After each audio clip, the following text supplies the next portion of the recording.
அத்தியாயம் 2. பீஷ்மரின் சபதம். சாந்தனு மன்னன் தன்னுடைய அரண்மனைக்கு தேவவிரதனை அழைத்து சென்று யுவராஜனாக பட்டமளித்தார். 4 ஆண்டுகள் கழித்து சாந்தனு மன்னன் யமுனை நதிக்கரையில் உலாவிக் கொண்டிருந்தார்.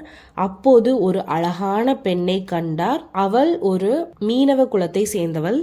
அவள் பெயர் சத்தியவதி. சாந்தனு மன்னனுக்கு இவளை பார்த்ததும் கங்கை ஞாபகம் வந்தது.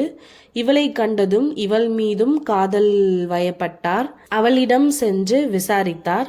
தன்னுடைய பெயர் சத்தியவதி என்று கூறினார். இருவரும் காதல் செய்ய தொடங்கினார். சத்தியவதி ஒரே ஒரு நிபந்தனை வைத்தார். அது என்னவென்றால், நம் இருவருக்கும் பிறக்கும் குழந்தை நாட்டை ஆள வேண்டும் என்று சாந்தனு மன்னனிடம் கூறினார். உடனே மனமுடைந்த சாந்தனு மன்னன் இவ்வாறு செய்ய முடியாது என்று கூறிவிட்டு சென்றார். ஏனென்றால் கங்கையிடம் ஒரு சத்தியம் கொடுத்தார். அது என்னவென்றால், நான் பீஷ்மரை, அதாவது தேவவிரதனை நாட்டின் மன்னனாக மாற்றுவேன் என்று கூறிவிட்டு சென்றார். அதனால் தனக்கு எந்த காதல் வாழ்க்கையும் தேவையில்லை என்று கூறிவிட்டு சென்றார். சத்தியவதியின் மீது இருந்த காதலின் காரணமாக சாந்தனு மன்னன் நோய்வாய்ப்பட்டார். மனமுடைந்து வருத்தத்துடன் காணப்பட்டார்.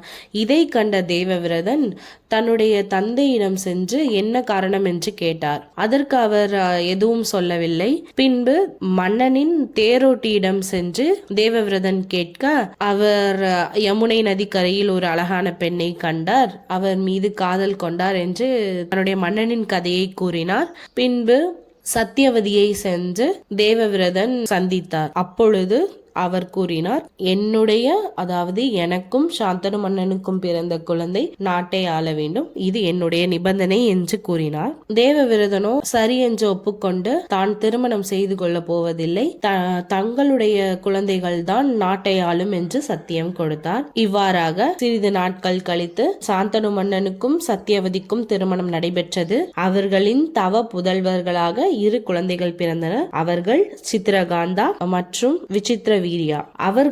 அவர்களின் குழந்தைகள் தான் நாட்டை தொடர்ச்சியாக ஆண்டு வந்தது. சாந்தனுவின் 2 மனைவிகள் கங்கை, சத்தியவதி.